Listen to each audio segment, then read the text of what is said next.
Hello all, welcome and welcome back to my YouTube channel. आज के इस video में हम हिंदी का गद्य साहित्य डॉक्टर रामचंद्र तिवारी की पुस्तक से आलोचना वाले सेक्शन को देखने वाले हैं। हमने खंड क हिंदी गद्य का स्वरूप और विकास इस सेक्शन को कंप्लीट कर लिया था। खंड ख हिंदी गद्य की विधाओं का विकास, इस सेक्शन से हमने निबंध साहित्य का विकास इसे कंप्लीट कर लिया था।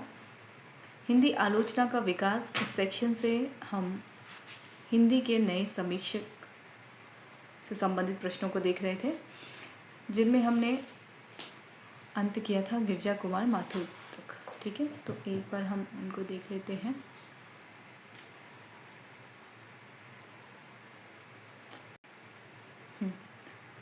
ठीक है, गिरजा कुमार माथुर तक के प्रश्नों को हमने देख लिया था।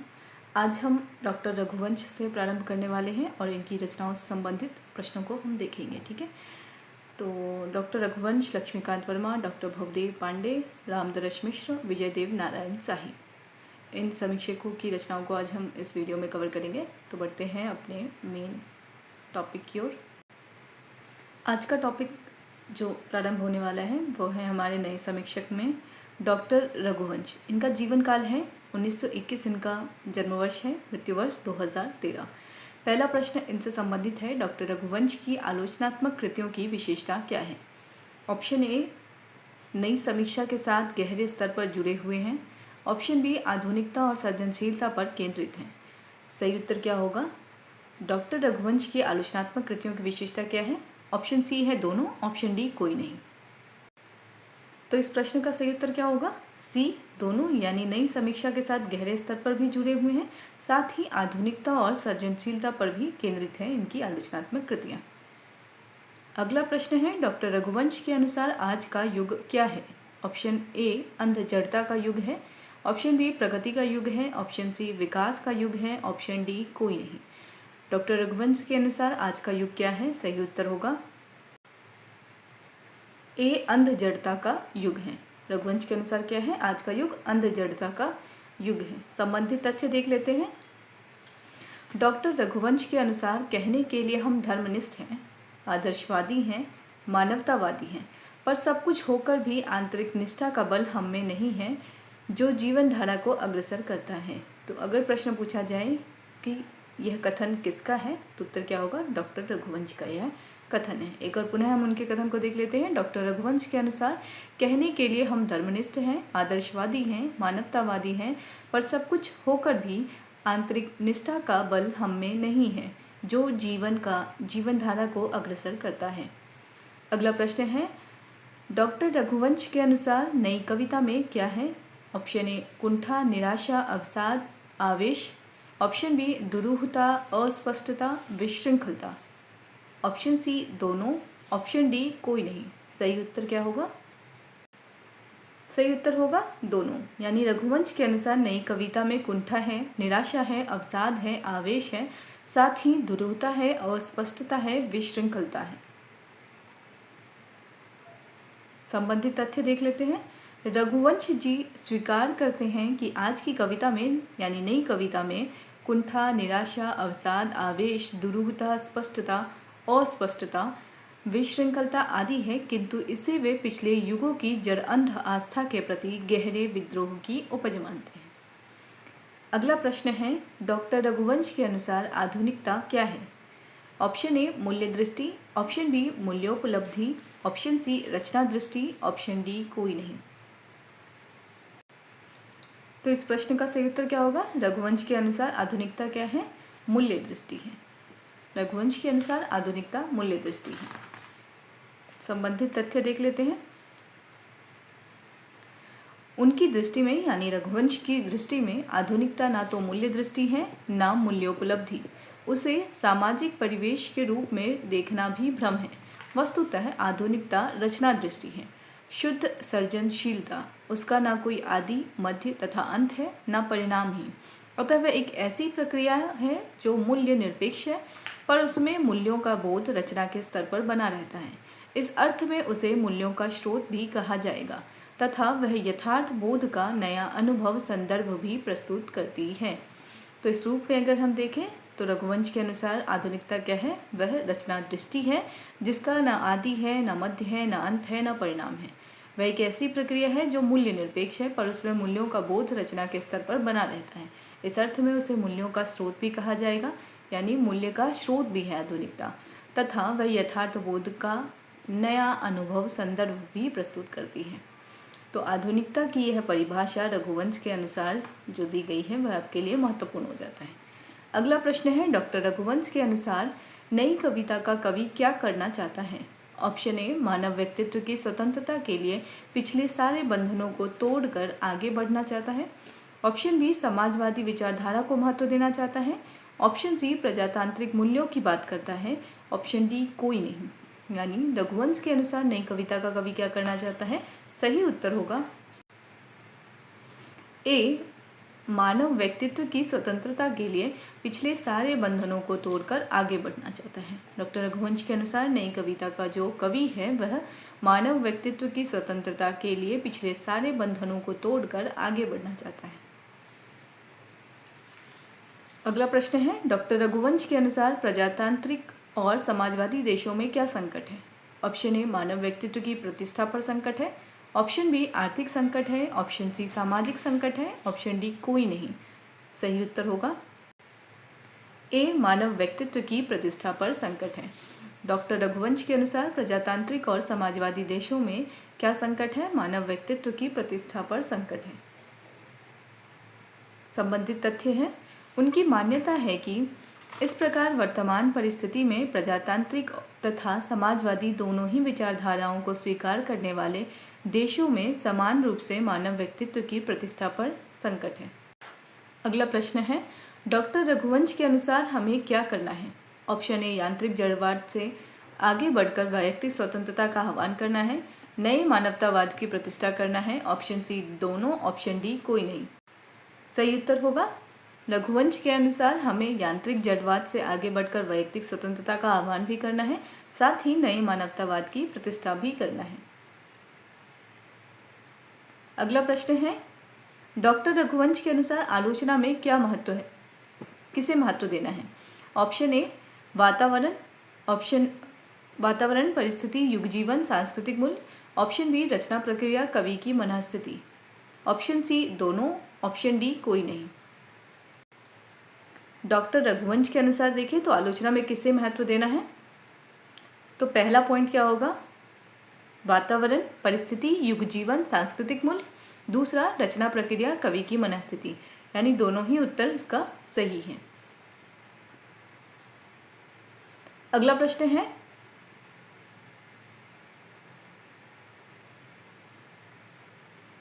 डॉक्टर रघुवंश के अनुसार सांस्कृतिक नव्यालोचन क्या है? ऑप्शन ए, साहित्य चिंतन के क्षेत्र में संरचना की दृष्टि के साथ रचना के अनुभव को व्यापक मानवीय मूल्य संदर्भों से जोड़ने की प्रवृत्ति।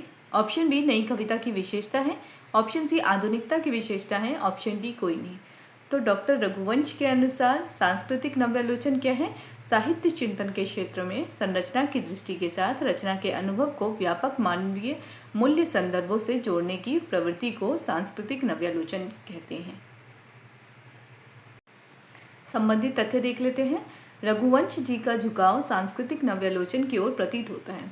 वे कहते हैं कि साहित्य चिंतन के क्षेत्र में संरचना की दृष्टि के साथ रचना के अनुभव को व्यापक मानवीय मूल्य संदर्भों से जोड़ने की प्रवृत्ति के कारण एक नई दृष्टि का विकास हुआ है, जिसे सांस्कृतिक नव्यालोचन कहना चाहें तो कह सकते हैं। अब हम रघुवंश जी से संबंधित जो उनकी रचनाएं हैं उनके विषय में जान लेते हैं और साथ ही उनका प्रकाशन वर्ष भी देख लेते हैं।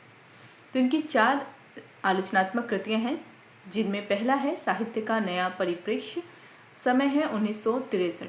दूसरा है समसामयिकता और आधुनिक हिंदी कविता, प्रकाशन वर्ष है 1972। तीसरा है आधुनिकता और सृजनशीलता, प्रकाशन वर्ष है 1980। चौथा है भारती का काव्य, प्रकाशन वर्ष है 1980। तो कुल 4 आलोचनात्मक कृतियां डॉक्टर रघुवंश की हैं। साहित्य का नया परिप्रेक्ष्य, समसामयिकता और आधुनिक हिंदी कविता, आधुनिकता और सृजनशीलता और भारती का काव्य। अगला जो तथ्य है इनसे संबंधित, नंदकिशोर नवल के अनुसार किन्हीं मूल्यों के प्रति किसी प्रकार की प्रतिबद्धता ना मानने के कारण रघुवंश जी रूपवादी खेमे में चले गए हैं। तो अगर हम देखें तो रघुवंश जी को रूपवादी कहने में या उन्हें उस खेमे में शामिल करने में किनका, या कह सकते हैं इसे किसने रेखांकित किया है इस तथ्य को, तो उसका उत्तर होगा नंदकिशोर नवल ने इसे रेखांकित किया है। अगले जो समीक्षक हैं नए समीक्षकों में वो हैं लक्ष्मीकांत वर्मा। इनका समय है 1922 से 2002। 1922 इनका जीवन वर्ष है यानी जन्म वर्ष है और 2002 इनका मृत्यु वर्ष है।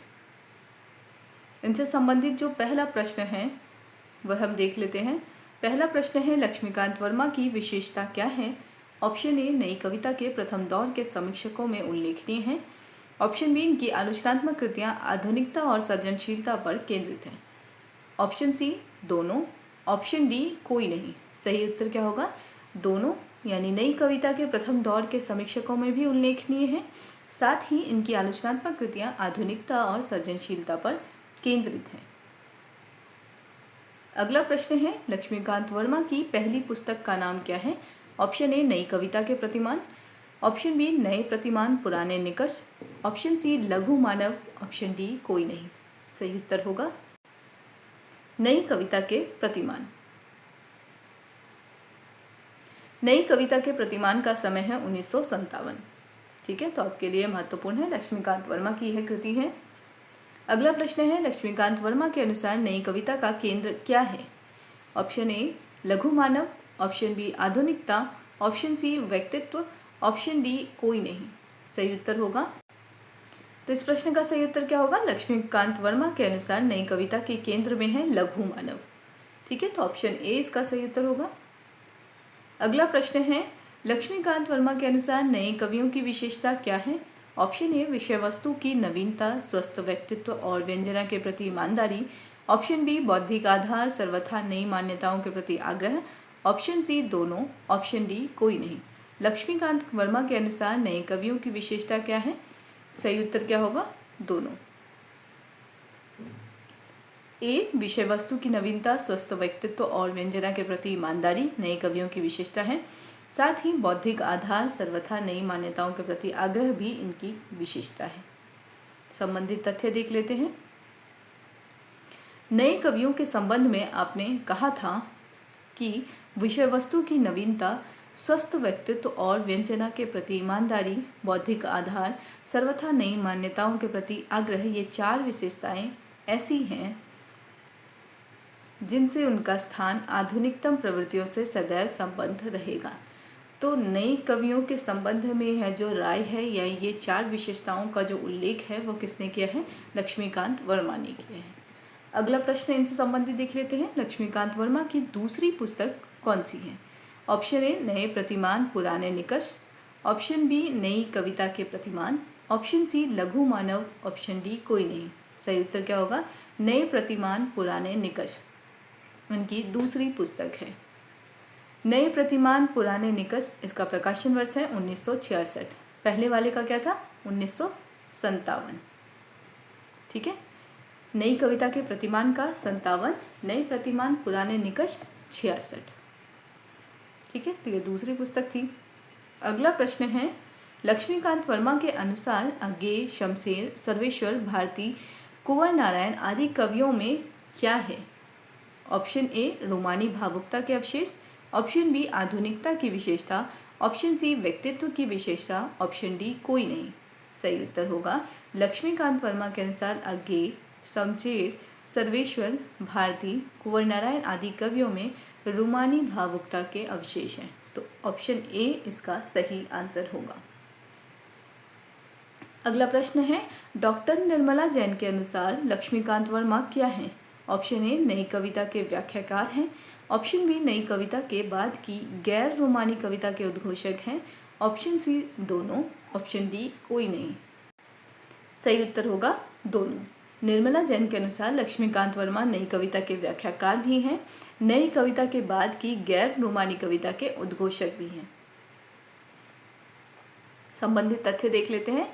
डॉक्टर निर्मला जैन के शब्दों में इस प्रकार लक्ष्मीकांत वर्मा नई कविता के व्याख्याकार होने के साथ ही नई कविता के बाद की गैर रोमानी कविता के उद्घोषक भी हैं। तो यह तथ्य किसने रेखांकित किया है लक्ष्मीकांत वर्मा के विषय में, निर्मला जैन ने। अगला प्रश्न है, लक्ष्मीकांत वर्मा के अनुसार नई कविता पर क्या छाप है? ऑप्शन ए आधुनिकता, ऑप्शन बी रूमानी भावुकता, ऑप्शन सी व्यक्तित्व, ऑप्शन डी कोई नहीं। सही उत्तर क्या होगा? सही उत्तर होगा आधुनिकता। लक्ष्मीकांत वर्मा के अनुसार नई कविता पर क्या छाप है? आधुनिकता की छाप है। अगला प्रश्न है, लक्ष्मीकांत वर्मा के अनुसार लघु मानव क्या है? ऑप्शन ए आज की मानव विशिष्टता से उद्भूत है, ऑप्शन बी समस्त तिक्तता और विषमताओं को भोगने वाला है, ऑप्शन सी दोनों, ऑप्शन डी कोई नहीं। तो लक्ष्मीकांत वर्मा के अनुसार लघु मानव क्या है? आज की मानव विशिष्टता से उद्भूत है, साथ ही समस्त तिक्तता और विषमताओं को भोगने वाला है।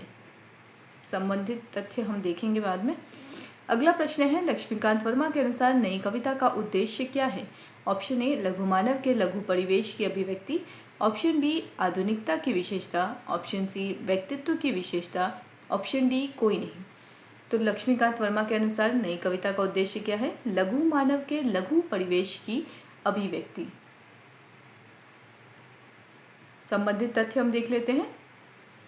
आपके अनुसार यानी लक्ष्मीकांत वर्मा के अनुसार नई कविता आज की मानव विशिष्टता से उद्भूत उस लघु मानव के लघु परिवेश की अभिव्यक्ति है जो एक और आज की समस्त तिक्तता और विषमताओं को तो भोग ही रहा है, साथ ही उन समस्त तिक्तताओं के बीच वह अपने व्यक्तित्व को भी सुरक्षित रखना चाहता है। आपने यह भी स्पष्ट किया था कि नई कविता पर आधुनिकता की सबसे अधिक छाप है। तो इस रूप में अगर हम देखें तो नई कविता के केंद्र में कौन है? लघु मानव है, और इसका उद्देश्य क्या है? उसके लघु परिवेश को अभिव्यक्त करना। साथ ही नई कविता पे हमें आधुनिकता की छाप दिखाई देती है, और इन सभी तथ्यों का उल्लेख कौन कर रहे हैं? लक्ष्मीकांत वर्मा कर रहे हैं। अगले समीक्षक हैं डॉक्टर भवदेव पांडे। इनका जीवन काल है 1924 से 2011। 1924 इनका जन्म वर्ष है और मृत्यु वर्ष है 2011। इनसे संबंधित जो पहला प्रश्न है वो भी हम देख लेते हैं। डॉक्टर भवदेव पांडे की विशेषता क्या है? ऑप्शन ए समकालीन आलोचकों में एक महत्वपूर्ण आलोचक है, ऑप्शन बी उग्र निराला एवं आचार्य शुक्ल के आलोचना कर्म को नई दृष्टि से मूल्यांकित किया है इन्होंने, ऑप्शन सी दोनों, ऑप्शन डी कोई नहीं। तो इसका सही उत्तर क्या होगा? दोनों। भवदेव पांडे की विशेषता क्या है कि ये समकालीन आलोचकों में एक महत्वपूर्ण आलोचक है, साथ ही उग्र निराला एवं आचार्य शुक्ल के आलोचना कर्म को नई दृष्टि से मूल्यांकित करते हैं। अगला प्रश्न है, डॉक्टर भवदेव पांडे की पहली पुस्तक का नाम क्या है? ऑप्शन ए बंग महिला नारी मुक्ति का संघर्ष, ऑप्शन बी पांडे बेचन शर्मा उग्र, ऑप्शन सी आचार्य रामचंद्र शुक्ल, ऑप्शन डी कोई नहीं। प्रश्न है, डॉक्टर भवदेव पांडे की पहली पुस्तक का नाम क्या है? सही उत्तर होगा बंग महिला नारी मुक्ति का संघर्ष। भवदेव पांडे की पहली पुस्तक का नाम है बंग महिला नारी मुक्ति का संघर्ष। अगला प्रश्न देखते हैं। अगला प्रश्न है, डॉक्टर भवदेव पांडे ने किन लेखकों के आलोचना कर्म को नई दृष्टि से मूल्यांकित किया है? ऑप्शन ए उग्र और निराला, ऑप्शन बी आचार्य शुक्ल, ऑप्शन सी दोनों, ऑप्शन डी कोई नहीं। सही उत्तर क्या होगा? डॉक्टर भवदेव पांडे ने किन लेखकों के आलोचना कर्म को नई दृष्टि से मूल्यांकित किया है? सही उत्तर होगा ए और बी दोनों, यानी सी इसका सही उत्तर होगा। उग्र का भी उन्होंने मूल्यांकन किया है, निराला का भी मूल्यांकन किया है और रामचंद्र शुक्ल का भी मूल्यांकन किया है। अगला प्रश्न है, डॉक्टर भवदेव पांडे की आलोचनात्मक कृतियां कौन सी हैं? ऑप्शन ए बंग महिला नारी मुक्ति का संघर्ष, पांडे बेचन शर्मा उग्र, आचार्य रामचंद्र शुक्ल एवं निराला, हिंदी कहानी का पहला दशक, उग्र का परिशिष्ट, ऑप्शन डी सभी।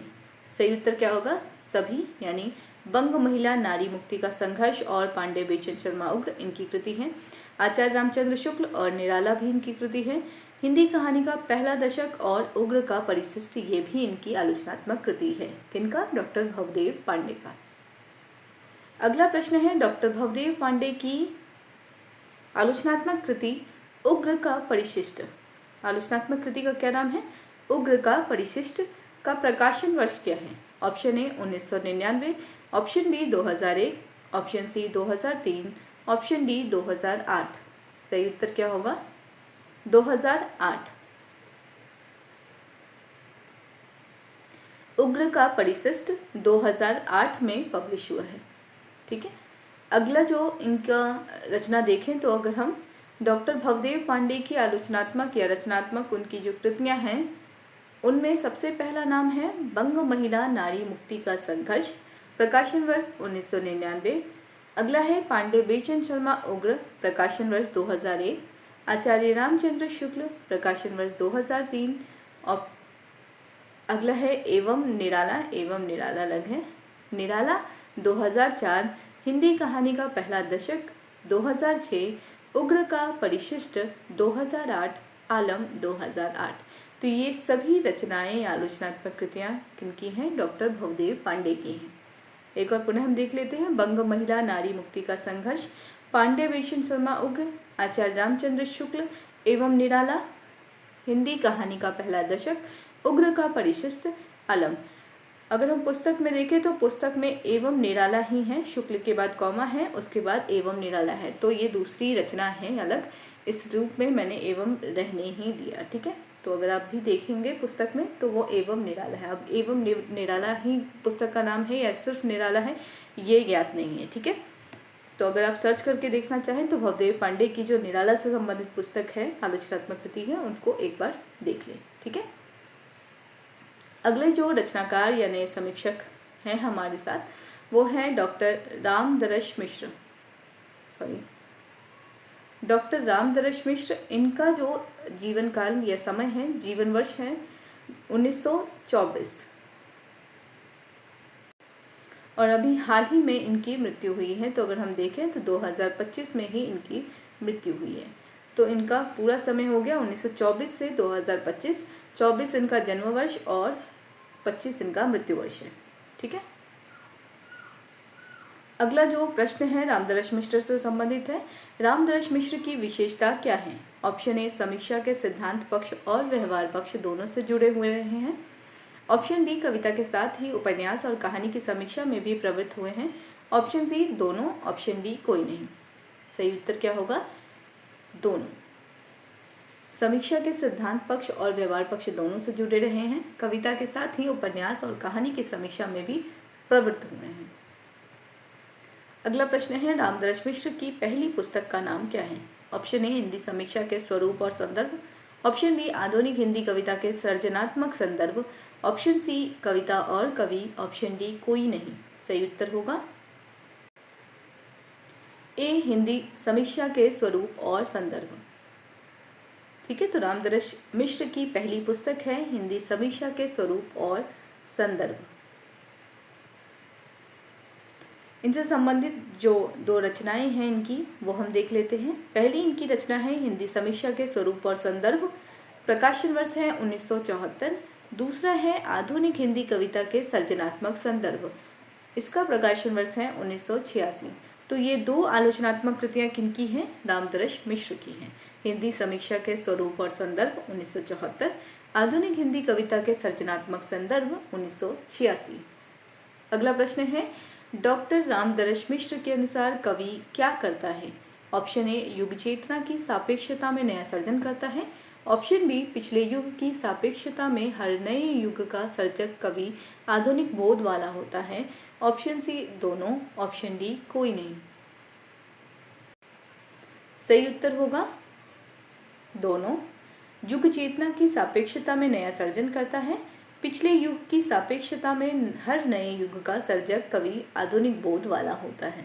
तो ये दोनों ही विशेषताएं, या अगर हम देखें तो रामदरश मिश्र के अनुसार कवि दोनों ही रूपों में हमको दिखाई देता है। संबंधित तथ्य देख लेते हैं। आप यह मानकर चलते हैं, यानी रामदरश मिश्र यह मानकर चलते हैं कि प्रत्येक कवि युग चेतना की सापेक्षता में नया सर्जन करता है, इसलिए पिछले युगों की सापेक्षता में हर नए युग का सर्जक कवि आधुनिक बोध वाला होता है। अगला प्रश्न है रामदरश मिश्र कविता के भीतर क्या देखते हैं? ऑप्शन ए, जिंदगी के अनुभव सत्य को। ऑप्शन बी, बाहरी जीवन सत्य को। ऑप्शन सी, दोनों। ऑप्शन डी, कोई नहीं। सही उत्तर होगा जिंदगी के अनुभव सत्य को देखते हैं कौन? रामदरश मिश्र कविता के भीतर। प्रश्न था रामदरस मिश्र कविता के भीतर क्या देखते हैं? उत्तर होगा जिंदगी के अनुभव सत्य को देखते हैं। अगला प्रश्न है रामदरस मिश्र की समीक्षाएं कैसी होती हैं? ऑप्शन ए साफ सुथरी और बोधगम्य, ऑप्शन बी जटिल और समझने में कठिन, ऑप्शन सी दोनों, ऑप्शन डी कोई नहीं। सही उत्तर होगा ए साफ सुथरी और बोधगम्य। रामदरस मिश्र की समीक्षाएं कैसी होती है? साफ सुथरी और बोधगम्य। अगले समीक्षक हैं डॉक्टर विजयदेव नारायण शाही। इनका जो जीवन काल है वो हम देख लेते हैं 24 से 86, यानी 1924 से 1986 इनका जीवन काल रहा है, जिसमें 1924 इनका जन्म वर्ष है और 1986 इनका मृत्यु वर्ष है। संबंधित पहला प्रश्न है, अगर हम देखें विजयदेव नारायण शाही से, तो विजयदेव नारायण शाही की विशेषता क्या है? ऑप्शन ए इन्होंने बहुत कम लिखा है, किंतु जितना लिखा है बहुत ही सारगर्भ और मौलिक है। ऑप्शन बी आलोचनात्मक कृतियाँ आधुनिक संदर्भ से जुड़ी हुई हैं। ऑप्शन सी दोनों, ऑप्शन डी कोई नहीं। सही उत्तर होगा दोनों, यानी इन्होंने बहुत कम लिखा है किंतु जितना लिखा है बहुत ही सारगर्भित और मौलिक लिखा है। आलोचनात्मक कृतियाँ आधुनिक संदर्भ से जुड़ी हुई हैं, तो इस रूप में इनकी विशेषता है। अगला जो प्रश्न है वो भी हम देख लेते हैं। विजयदेव नारायण शाही की प्रसिद्ध समीक्षा कृतियों के नाम क्या हैं? ऑप्शन ए छठवां दशक साहित्य क्यों, ऑप्शन बी लघु मानव के बहाने हिंदी कविता पर एक बहस, ऑप्शन सी जायसी, ऑप्शन डी सभी। सही उत्तर क्या होगा? विजयदेव नारायण शाही की प्रसिद्ध समीक्षा कृतियों के नाम हैं सभी, यानी छठवां दशक भी विजयदेव नारायण शाही की कृति है। साहित्य क्यों, यह भी विजयदेव नारायण शाही की कृति है। लघु मानव के बहाने हिंदी कविता पर एक बहस, यह भी विजयदेव नारायण शाही की कृति है। और जायसी, यह भी विजयदेव नारायण शाही की रचना है। तो इस रूप में इसका सही उत्तर होगा ऑप्शन डी। इनसे संबंधित अगर हम प्रश्नों को देखें तो इनकी रचनाओं को अगर हम देखें तो पहला है छठवां दशक, दूसरा है साहित्य क्यों, तीसरा है जायसी और आपका प्रसिद्ध लंबा निबंध लघु मानव के बहाने हिंदी कविता पर एक बहस नई कविता के संयुक्तांक 5/6 1960 से 61 में प्रकाशित हुआ था।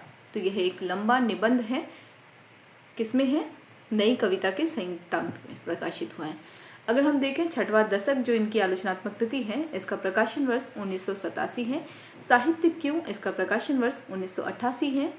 और जायसी अगर हम देखें तो जायसी का प्रकाशन वर्ष 1983 है। वहीं लघु मानव के बहाने हिंदी कविता पर एक बहस, अगर हम इसकी बात करें तो ये इसका प्रकाशन वर्ष 60 से 61 के बीच में है। अगर प्रश्न में 60 है तो आप 60 उत्तर करेंगे, अगर 61 है तो 61 उत्तर कर देंगे, ठीक है। और अगर दोनों है तो दोनों ही जो ऑप्शन में होगा वो आप सही ऑप्शन में टिक करेंगे, ठीक है। अगला प्रश्न है विजयदेव नारायण शाही के अनुसार लघु मानव की अवधारणा क्या है? ऑप्शन ए मनुष्य का जो सर्वश्रेष्ठ है उससे हमारे संबंध को तोड़ देती है। ऑप्शन बी लघु और महत् दोनों कहीं ना कहीं वैसे ही मिलते हैं जैसे यथार्थ और आदर्श। ऑप्शन सी दोनों, ऑप्शन डी कोई नहीं। तो इसका सही उत्तर क्या होगा? विजयदेव नारायण शाही के अनुसार लघु मानव की अवधारणा क्या है? सही उत्तर होगा दोनों, यानी विजयदेव नारायण शाही के अनुसार लघु मानव की अवधारणा क्या है? मनुष्य का जो सर्वश्रेष्ठ है उससे हमारे संबंध को तोड़ देती है। ऑप्शन बी लघु और महत् दोनों का कहीं ना कहीं वैसे ही मिलते हैं जैसे यथार्थ और आदर्श। तो ये दोनों ही उत्तर लघु मानव से संबंधित हैं। संबंधित तथ्य हम देख लेंगे। तो सबसे पहला जो तथ्य है इससे संबंधित पहला है लघु मानव के बहाने हिंदी कविता पर एक बहस। इस संबंध में शाही ने क्या कहा है, यानी विजयदेव नारायण शाही ने यह स्पष्ट किया था कि लघु मानव की अवधारणा मनुष्य का जो सर्वश्रेष्ठ है उससे हमारे संबंध को तोड़ देती है। उन्होंने कहा है कि लघु और महत् दोनों कहीं ना कहीं वैसे ही मिलते हैं जैसे यथार्थ और आदर्श।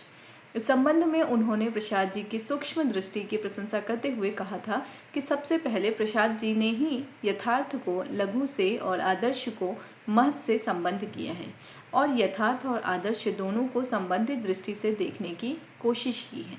तो लघु मानव की जो यह अवधारणा है ये क्या करती है? यह हमारे संबंधों को तोड़ देती है और साथ ही इसका संबंध बिल्कुल वैसा है जैसे यथार्थ और आदर्श का। दूसरा जो महत्वपूर्ण तथ्य है वह भी देख लेते हैं। शाही जी निर्भ्रांत रूप से यह मानते हैं कि यूरोपीय मध्य वर्ग या निम्न मध्य वर्ग की भांति हूबहू हम में वह चारित्रिक अराजकता, अनास्था, व्यक्तित्व का बिखराव आ गया है, ऐसा कहना केवल कुत्सित समाजशास्त्रीयता है, वरन हद दर्जे की निराशावादिता है। तो इस रूप में अगर हम देखें तो शाही जी इस तथ्य को स्वीकार नहीं करते हैं और उनके अनुसार यह जो भी चीज़ जो है वो एक भ्रांति है या कह सकते हैं कुत्सित समाजशास्त्रीयता का परिणाम है। अगला जो प्रश्न है उसे भी हम देख लेते हैं। अगला प्रश्न है, विजयदेव नारायण शाही के अनुसार नए लेखक या कवि को क्या करना चाहिए? ऑप्शन ए, अपनी वैयक्तिकता को सुरक्षित रखते हुए सामाजिकता को आत्मसात करना चाहिए। ऑप्शन बी, यूरोपीय मध्य वर्ग या निम्न मध्य वर्ग की भांति हूबहू हम में वह चारित्रिक अराजकता, अनास्था, व्यक्तित्व का बिखराव आ गया है। ऑप्शन सी, दोनों। ऑप्शन डी, कोई नहीं। तो सही उत्तर क्या है कि दूसरा तो कारण हमें पता चल ही गया है, लेकिन हमें इसके लिए करना क्या है, यानी कवि को करना क्या चाहिए? पहला, अपनी व्यक्तिकता को सुरक्षित रखते हुए सामाजिकता को आत्मसात करना चाहिए। तो कारण के रूप में दूसरा है, लेकिन समाधान के रूप में अगर हम देखें तो हमारे लिए पहला उत्तर उपयुक्त होगा। तो पहला उपयुक्त उत्तर जो है वो कवि के लिए एक तरीके से निर्देश है कि अपनी वैयक्तिकता को सुरक्षित रखना ही सामाजिकता को आत्मसात करना है। संबंधित तथ्य देख लेते हैं। शाही जी यह चाहते थे कि नए लेखक या कवि अपनी वैयक्तिकता को सुरक्षित रखते हुए सामाजिकता को आत्मसात करें। यह मान्यता लगभग वैसी ही है जैसी आगे की तथ्य और सत्य के समन्वय की मान्यता। तथ्य में वो वस्तु सत्य की बात करते हैं और सत्य में वो व्यक्ति सत्य की बात करते हैं। तो इन दोनों का समन्वय जिस रूप में आगे के काव्य में दर्शाया गया है, उसी तरीके से अन्य कवियों को भी इसके लिए प्रेरित किया जा रहा है। अगला प्रश्न है, विजयदेव नारायण शाही का दृष्टिकोण क्या था? ऑप्शन ए, साहित्य में धर्म संप्रदाय निरपेक्ष मनुष्य को प्रतिष्ठित करना। ऑप्शन बी, सृजनात्मक संवेदना को महत्व देना। ऑप्शन सी, दोनों। ऑप्शन डी, कोई नहीं। सही उत्तर होगा दोनों, यानी साहित्य में धर्म संप्रदाय निरपेक्ष मनुष्य को भी प्रतिष्ठित करना है और सृजनात्मक संवेदना को महत्व देना है। तो ये दोनों ही दृष्टिकोण विजयदेव नारायण शाही के दृष्टिकोण को दर्शाता है। अगला जो तथ्य है वह है, रामस्वरूप चतुर्वेदी के शब्दों में शाही को अपनी रचनात्मकता से इतर कोई प्रतिबद्धता स्वीकार्य नहीं है। तो इस रूप में अगर हम देखें तो शाही के विषय में यह जो कथन है वह किनका है? रामस्वरूप चतुर्वेदी का कथन है।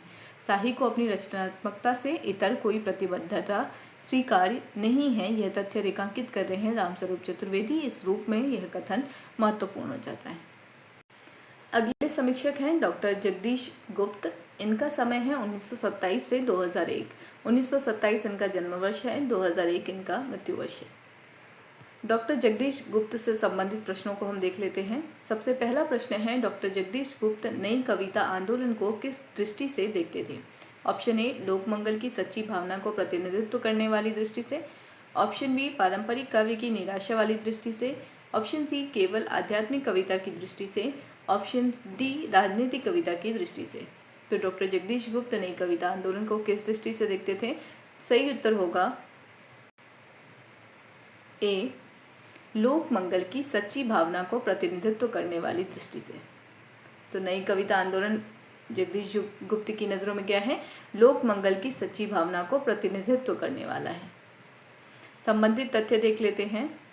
आपकी दृष्टि में जीवन की विषमताओं का साक्षात्कार करके उनके बीच टूटते बिखरते संघर्ष करते हुए संवेदनशील मानव व्यक्तित्व को नई आस्था प्रदान करने में ही लोक मंगल की सच्ची भावना निहित है। अगला प्रश्न है, गुप्त जी के अनुसार नई कविता में आधुनिकता का क्या अर्थ है? ऑप्शन है अंधाधुंध प्रयोग। ऑप्शन बी, विवेकपूर्ण दृष्टिकोण और दायित्वशीलता। ऑप्शन सी, केवल नई भाषा का प्रयोग। ऑप्शन डी, प्राचीन रूपों का त्याग। तो आधुनिकता का क्या अर्थ है नई कविता में? इस प्रश्न का सही उत्तर क्या होगा? विवेकपूर्ण दृष्टिकोण और दायित्वशीलता। ठीक है, जगदीश गुप्त के अनुसार नई कविता में आधुनिकता का क्या अर्थ है? विवेकपूर्ण दृष्टिकोण और दायित्वशीलता। संबंधित तथ्य देख लेते हैं। गुप्त जी मानववादी जीवन दृष्टि को आधुनिकता का प्रधान और मूल आधार मानते हैं। उनके विचार में आधुनिकता अपने सही अर्थ में उस विवेकपूर्ण दृष्टिकोण से उपस्थिति है जो व्यक्ति को वास्तविक युगबोध प्रदान करने के साथ साथ अधिक दायित्वशील, सक्रिय और मानवीय बनाता है। तो अगर देखें तो नई कविता में आधुनिकता की जो अवधारणा है वह गुप्त जी के अनुसार इस कथन में अभिव्यक्त हो गई है। अगला प्रश्न है, गुप्त जी नया मनुष्य को कैसे परिभाषित करते हैं? ऑप्शन ए, जो लघुता को अपनाता है। ऑप्शन बी, दायित्वशील, सक्रिय और नई आस्था से दीप्त जो मनुष्य है। ऑप्शन सी, जो केवल आधुनिक तकनीक का प्रयोग करता है। ऑप्शन डी, जो परंपरा का विरोध करता है। तो गुप्त जी के अनुसार नया मनुष्य कौन है? सही उत्तर होगा बी, दायित्वशील, सक्रिय और नई आस्था से दीप्त मनुष्य ही नया मनुष्य है। और गुप्त जी के अनुसार भी नया मनुष्य की जो परिभाषा है वह यही है कि वह व्यक्ति दायित्वशील होगा, सक्रिय होगा और नई आस्था से दीप्त होगा। अगला प्रश्न है, गुप्त जी का लघु मानव से संबंधित क्या मत है? ऑप्शन ए, वे इसे नई कविता का आदर्श मानते हैं। ऑप्शन बी, वे इसे मानव का सहज स्वभाव मानते हैं। ऑप्शन सी, वे लघुता को मानव स्वाभिमान का विरोधी मानते हैं। ऑप्शन डी, इसे वे प्रमुख काव्य सिद्धांत मानते हैं। तो गुप्त जी के अनुसार लघु मानव से संबंधित क्या मत है? सही उत्तर होगा, तो इस प्रश्न का सही उत्तर है गुप्त जी का लघु मानव से संबंधित मत है सी, वे लघुता को मानव स्वाभिमान का विरोधी मानते हैं। तो गुप्त जी का यह कथन इस रूप में महत्वपूर्ण हो जाता है। संबंधित तथ्य देख लेते हैं। वे मनुष्य को उसके सहज रूप में मानने के विरोधी हैं। उनकी दृष्टि में लघुता दूसरों की महानता से उत्पन्न एक अभिशाप है। वे कहते हैं, मेरे विचार से मानव स्वाभिमान तथा व्यक्तित्व से संपन्न मनुष्य अपने को लघु माने ही यह आवश्यक नहीं है। यदि लघुता को एक मानव मूल्य माना जाए तो वह निश्चित रूप से स्वाभिमान का विरोधी सिद्ध होगा। तो यह जो लघुता के संबंध में जो बात दी गई है वह किनके द्वारा है, किनके मतानुसार है? जगदीश गुप्त के मतानुसार है। तो इस दृष्टि से यह जो कथन है, लघुता की यह जो अवधारणा है, यह महत्वपूर्ण हो जाती है। अगला प्रश्न है, गुप्त जी ने काव्य भाषा में किस तत्व को प्रमुखता दी है? ऑप्शन ए, केवल छंद को। ऑप्शन बी, अर्थ की लय को। ऑप्शन सी, बिंब और प्रतीक का त्याग। ऑप्शन डी, केवल पारंपरिक भाषा। तो गुप्त जी ने काव्य भाषा में किस तत्व को प्रमुखता दी है? सही उत्तर होगा, सही उत्तर है बी, गुप्त जी ने काव्य भाषा में किस तत्व को प्रमुखता दी है? बी, अर्थ की लय को प्रमुखता दी है इन्होंने। संबंधित तथ्य देख लेते हैं। इसके अंतर्गत उन्होंने बिंब, प्रतीक, अर्थ की लय आदि के स्वरूप और महत्व को स्पष्ट किया है।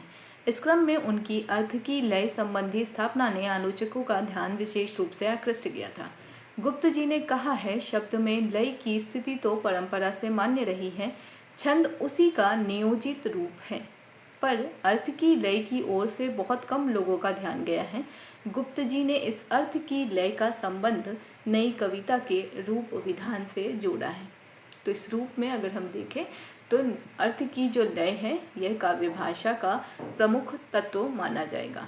अगला प्रश्न है, अर्थ की लय की प्रेरणा किन पाश्चात्य विचारकों के काव्य भाषा संबंधी चिंतन से प्राप्त हुई थी? Option A, Maithili Sharan Gupt, Harivansh Rai Bachchan. Option B, I Richards, Stephen Spender, Herbert Read, G H. Lewis.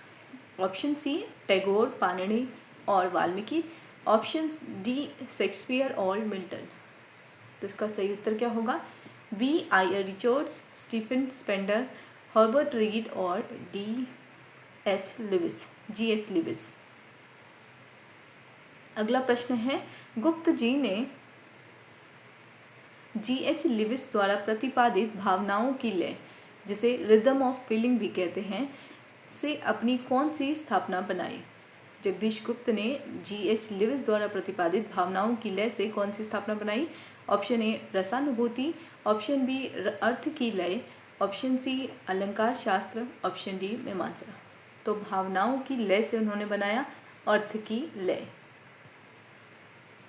अगला प्रश्न है, रसानुभूति के समकक्ष गुप्त जी ने किसका सिद्धांत दिया? ऑप्शन ए, सहानुभूति। ऑप्शन बी, सहमति। ऑप्शन सी, सहायक भाव। ऑप्शन डी, सहचरता। तो सही उत्तर क्या होगा? ए, सह अनुभूति। रसानुभूति के समकक्ष गुप्त जी ने किसका सिद्धांत दिया है? सह अनुभूति का सिद्धांत दिया है। अगला प्रश्न है, गुप्त जी के अनुसार नई कविता में क्यों रसानुभूति संभव नहीं? ऑप्शन ए, इसका कोई भाव नहीं होता। ऑप्शन बी, इसमें व्यक्तित्व का परिहार नहीं होता।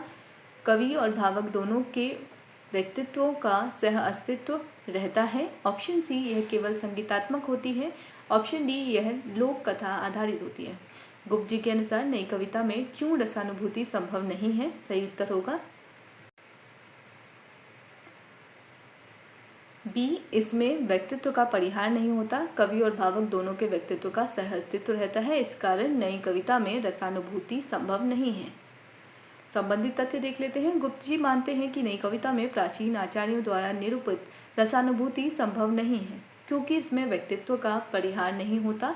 कवि और भावक दोनों के व्यक्तित्वों की सह स्थिति बनी रहती है। वे कहते हैं, कवि और भावक दोनों के व्यक्तित्वों के सह अस्तित्व में अनुभूति की प्रेषणीयता संभव होने के कारण इसे सह अनुभूति कहना ना निराधार है, ना अनुपयुक्त। तो यहाँ अगर देखा जाए तो कवि और भावक दोनों की उपस्थिति के कारण रसानुभूति ना कहकर उसे सह अनुभूति जो है इस शब्द से इन्होंने इसको परिभाषित किया है। ठीक है, तो गुप्त जी ने रसानुभूति की जगह सह अनुभूति का प्रयोग किया है। अगला प्रश्न जो है इसका सही उत्तर क्या हो जाएगा? गुप्त जी की छवि अधिक किस रूप में प्रचलित हुई है? तो एक आंदोलनकर्ता के रूप में इनकी छवि अधिक प्रचलित हुई है। संबंधित तथ्य देख लेते हैं। गुप्त जी ने साहित्य चिंतन अधिक किया है, व्यावहारिक मूल्यांकन कम। नई कविता के प्रतिष्ठित हो जाने के बाद गुप्त जी का आलोचक रूप विश्राम की मुद्रा में आ गया। उनकी छवि आलोचक से अधिक एक आंदोलनकर्ता की है। अगले जो नए समीक्षक हैं वो राजेंद्र यादव हैं। इनसे हम अगले जो आने वाले वीडियो हैं उसको स्टार्ट करेंगे। फिलहाल हम इस वीडियो को यहीं पे एंड करते हैं। वीडियो को एंड तक देखने के लिए थैंक यू सो मच।